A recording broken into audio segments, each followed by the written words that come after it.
الله وبركاته. الحمد لله الحمد لله وكفى والصلاة والسلام على رسول المصطفى أما بعد. رضيت بالله ربا وبالإسلام دينا وبمحمد نبيا ورسولا.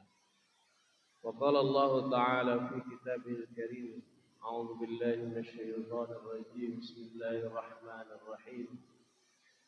لا إكراه في الدين قد تبين الرشد من الغي فمن يكفر بالطاغوت ويؤمن بالله فقد استمسك بالعروة الوثقى لا انفصام لها والله سميع عليم. Surah Al-Baqarah ayat 256. Ma'asyiral muslimin, jamaah salat zuhur yang dirahmati Allah. Dalam surah Al-Baqarah ayat 256 ini Allah memberikan pelajaran tentang pegangan yang kuat dalam kehidupan. Judul kita adalah pegangan yang kuat dalam kehidupan. Allah Subhanahu wa taala menyebutkan dalam surah Al-Baqarah ayat 256, la ikraha fid-din. Tidak ada paksaan dalam beragama. Dasar dalam agama adalah keikhlasan. Dasar dalam perbuatan adalah keikhlasan. Apa makna ikhlas? Makna ikhlas ini adalah ibadah yang dilakukan hanya semata-mata karena Allah Subhanahu wa taala. Perbuatan yang dilakukan hanya mengharap ridho dan ampunan dari Allah. Ikhlas menafikan selain daripada Allah. Maka surah Al-Ikhlas dimulai dari kalimat Qul huwallahu ahad. Katakanlah Allah itu satu. Artinya pengesaan Allah, penyucian Allah, tidak ada Tuhan yang disembah kecuali hanya Allah Subhanahu wa taala. Iyyaka na'budu wa iyyaka nasta'in. Hanya kepada Engkaulah ya Allah kami menyembah, dan hanya kepada Engkaulah ya Allah kami mohon pertolongan. Maka pegangan yang kuat dalam kehidupan ini, pertama landasannya adalah ikhlas. Pertama landasannya tidak ada paksaan. Semuanya berharap hanya karena Allah dan perbuatan semata-mata untuk Allah Subhanahu wa taala.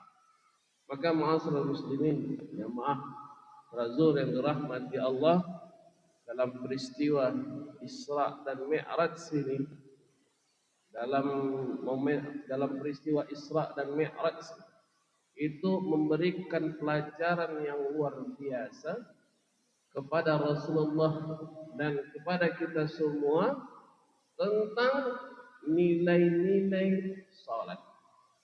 Karena peristiwa Isra Mi'raj erat kaitannya dengan salat. Rasulullah perjalanan itu adalah untuk menerima perintah salat dari 50 menjadi 5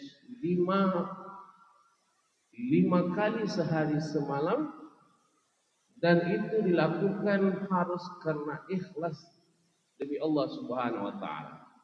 Maka sering kita dengar pendapat orang, perkataan-perkataan orang, ada yang mengatakan, Ustaz, banyak orang yang sholatnya rajin, banyak yang sholatnya tekun, banyak yang sholatnya banyak, tapi dia masih melakukan kemaksiatan.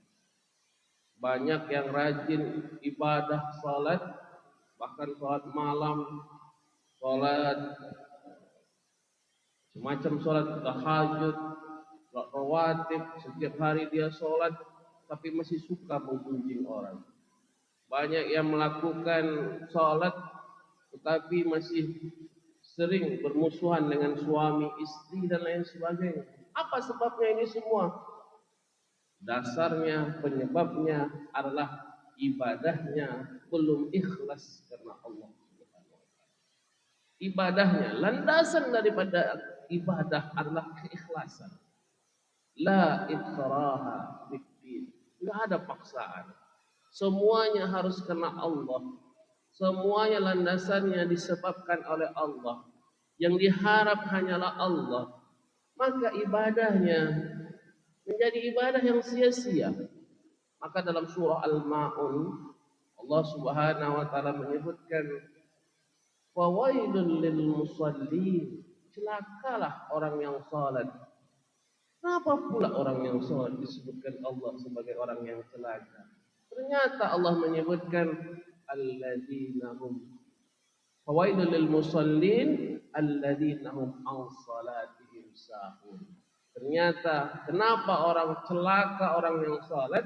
Karena ternyata salatnya sering lalai, sering lupa, sering tidak kena Allah Subhanahu wa taala. Sahun maknanya adalah lalai, tidak fokus, tidak konsentrasi, masih mengharapkan yang lain daripada ibadah salatnya, tidak semata-mata karena Allah. Maka ma'asyiral muslimin yang dirahmati Allah, landasan yang pertama agar kita punya kekokohan hati, kekokohan jiwa yang disebut dengan urwatul wusqa, maka landasannya adalah keikhlasan yang Allah sebutkan dalam surah Al-Baqarah 256, la ikraha fiddin. Yang kedua, Allah menyebutkan qad tabayyana ar-rusydu minal ghayy. Telah nampak mana jalan kesesatan dan mana jalan kebenaran. Allah semuanya sudah gambarkan mana jalan yang harus diikuti dan mana jalan yang harus ditinggalkan. Sudah Allah berikan gambaran semuanya. Dengan apa? Dengan Al-Quran. Allah sudah memberikan gambaran dengan Al-Quran jalan-jalan kebenaran. Yang harus diikuti itu yang mana? Maka dalam peristiwa Isra dan Mi'raj itu kita dengar dalam sebuah riwayat Rasulullah SAW sudah diberikan dua pilihan. Yang pertama diberikan air minum yang berasal dari susu. Yang kedua diberikan pilihan air minum yang berasal dari arak, dari khamar, dari vodka, dari macam-macam minuman keras. Kemudian Rasulullah SAW meminum minuman yang berasal dari susu. Artinya menggambarkan bahwa sesungguhnya kata Jibril, sadaqta ya Rasulullah, engkau minum minuman yang baik lagi memberikan kebaikan. Susu adalah minuman sehat yang memberikan kebaikan, yang memberikan kemuliaan, yang memberikan kebahagiaan jangka panjang. Yang engkau tidak pilih adalah minuman keras, khamar, arak. Karena arak ini akan mendatangkan kesenangan sesaat, akan mendatangkan kebahagiaan sementara, akan mendatangkan kesukacitaan temporary, sementara saja. Padahal yang dibutuhkan oleh kita ini adalah kebahagiaan jangka panjang. Maka ma'asyiral muslimin yang dirahmati Allah, banyak sekali orang yang hanya mementingkan kebahagiaan sesaat, melupakan kebahagiaan jangka panjang. Dia lebih suka minum khamar. Apa sebab? Karena khamar akan mendatangkan kebahagiaan sesaat bagi dirinya, tetapi sesungguhnya sudah merusak otak, akal, dan pikirannya.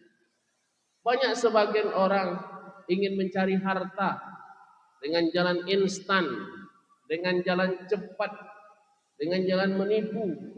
Mungkin dalam jual beli, dia ingin menjual barang-barang yang kualitas buruk dengan harga yang tinggi, dengan mengatakan ini produknya buruk, ini produknya baik, ini hebat, ini bagus, luar biasa.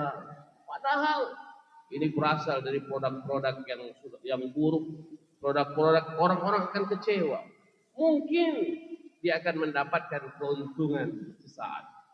Mungkin dia akan mendapatkan laba besar, tetapi secara jangka panjang dia sudah melakukan kezaliman kepada dirinya sendiri. Dia sudah melakukan kerusakan kepada dirinya sendiri. Maka dosa yang dilakukan ma'asyiral muslimin yang dirahmati Allah itu berdampak buruk bagi seseorang. Dosa yang dilakukan akan membuat seseorang itu menjadi rusak dirinya, menjadi rusak hati dan batinnya. Orang yang melakukan dosa, orang yang melakukan kemaksiatan, maka sesungguhnya dia telah merusak jiwa, badan, serta pikirannya. Maka doa orang ketika telah berdosa, sebagaimana doanya Nabi Adam alaihissalam ketika dia melakukan dosa, ingkar akan perintah Allah, ketika dilarang oleh Allah mendekati pohon khuldi, dia mendekatinya dan memakan buahnya. Maka ketika itu Nabi Adam pun berdoa, Rabbana zalamna anfusana wa illam taghfir lana wa tarhamna lanakunanna minal khasirin. Ya Allah, kami telah menganiaya diri kami, ya Allah. Kalau seandainya Engkau tidak mengampuni dan tidak merahmati kami, maka niscaya kami akan termasuk orang-orang yang merugi. Ma'asyiral muslimin jamaah salat zuhur yang dirahmati Allah. Inilah Allah sudah memberikan gambaran kepada kita bersama. Qad tabayyana ar-rusydu minal ghayy. Telah Allah nampakkan mana jalan kebenaran dan mana jalan kesesatan. Allah sudah senantiasa nampakkan mana kebaikan dan mana keburukan. Allah sudah menampakkan mana jalan orang-orang mulia dan mana jalan-jalan orang-orang tersesat. Maka tergantung pilihan kita, tergantung keinginan kita, ingin mengikuti yang jalan yang mana. Yang ketiga, ma'asyiral muslimin yang dirahmati Allah, agar kita bisa menjadi orang yang kokoh keimanannya, kokoh pegangannya, yaitu wa may yakfur bit-taghut, orang yang mengingkari taghut. Apa itu taghut? Taghut adalah dalam Al-Qur'an disebutkan innal insana la yatgha ar-ra'ahu istaghna inna ila rabbika ar-ruj'a. Sesungguhnya karakter manusia itu adalah melampaui batas. Ma'asyiral muslimin yang dirahmati Allah, makna taghut itu adalah perbuatan yang melampaui batas atau segala hal yang melampaui batas. Maka di dalam Al-Qur'an Allah menyebutkan tentang makna taghut ini dalam ayat yang lain, izhab ila fir'auna innahu tagha. Pergilah engkau kepada Fir'aun, wahai Musa, sesungguhnya dia termasuk orang yang melampaui batas. Maka ma'asyiral muslimin yang dirahmati Allah, makna taghut ini sesungguhnya adalah perbuatan orang atau perkara-perkara yang melampaui batas. Fir'aun disebut dengan taghut. Apa sebab Fir'aun disebut dengan taghut? Karena dia adalah manusia yang melampaui batas. Setan disebut dengan taghut. Iblis disebut dengan taghut. Perbuatan-perbuatan tercela disebut dengan taghut. Banyak sekali taghut-taghut sekarang berkeliaran di muka bumi ini. Orang yang melakukan dosa maka disebut dengan taghut. Kelompok-kelompok pendosa. Trump, sekarang Trump Amerika ya ingin menyerang negara-negara Islam, dimulai dari Iran dan lain sebagainya. Maka ini termasuk dengan taghut. Apa sebab? Dia melampaui batas. Dia membuat kerusakan di muka bumi ini. Israel kita sebut dengan taghut. Kenapa? karena dia melampaui batas, suka membuat kerusakan. Maka ketika kita menjadi orang yang ingkar kepada taghut dan memerangi taghut, maka kita akan termasuk daripada orang-orang yang punya pegangan yang kokoh. Tetapi ketika kita membiarkan kemaksiatan, ketika kita membiarkan orang-orang pendosa, ketika kita melihat ada keburukan di sekitar kita, kita membiarkannya, maka kita akan tidak termasuk orang yang punya pegangan yang kokoh. Maka ketika kita melihat kerusakan, kemudaratan, perzinahan di sekeliling kita, apa yang harus kita lakukan? Yang harus kita lakukan adalah memeranginya. Yang harus kita lakukan adalah membasminya. Yang harus kita lakukan adalah menghilangkannya dari sekeliling kita dengan semampu kita, dengan sekuat tenaga kita. Karena peperangan kita kepada kemaksiatan, kepada keburukan, kepada kezaliman itu adalah disebut oleh Al-Quran sebagai wa yakfuru bit-taghut, yang mengingkari kerusakan itu, pelampauan batas itu. Ketika dia sudah melakukan itu, maka dia termasuk orang-orang yang punya prinsip yang kuat. Tetapi ketika dia membiarkan saja, ada di sekelilingnya kemaksiatan, ada di sekelilingnya perbuatan dosa, ada sekelilingnya perbuatan-perbuatan tercela, maka dia tidak akan punya pegangan yang kokoh. Yang ketiga dan yang terakhir, ma'asyiral muslimin yang rahmatillah, wa yu'min billah. Yang terakhir adalah beriman kepada Allah Subhanahu wa taala. Dia yakin kepada Allah. Dia punya prinsip yang kuat.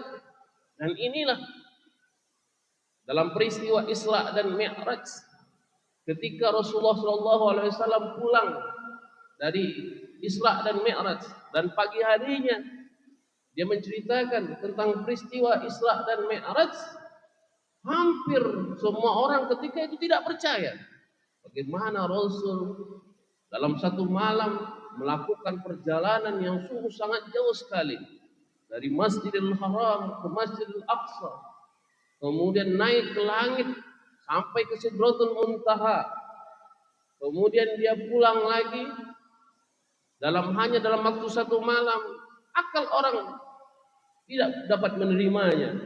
Semua orang bertanya-tanya dan tidak percaya dengan yang disampaikan oleh Rasulullah SAW. Tetapi datanglah Abu Bakar yang mengatakan, kata Abu Bakar, apapun yang disampaikan oleh Rasulullah, saya percaya. Bahkan kalau seandainya, kata Abu Bakar, di belakang gunung ini, sekarang ini, ada serombongan pasukan yang akan menyerang kita, saya pun percaya kepada Rasulullah SAW, karena ia adalah termasuk orang-orang yang dapat dipercaya. Keimanan kepada Allah Subhanahu wa taala.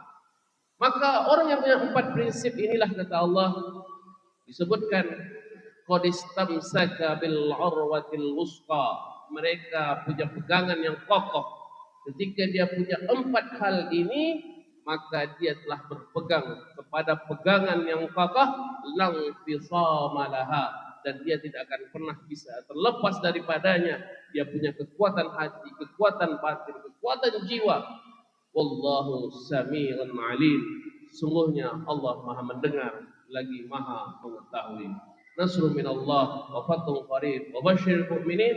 Wassalamu alaikum warahmatullahi wabarakatuh.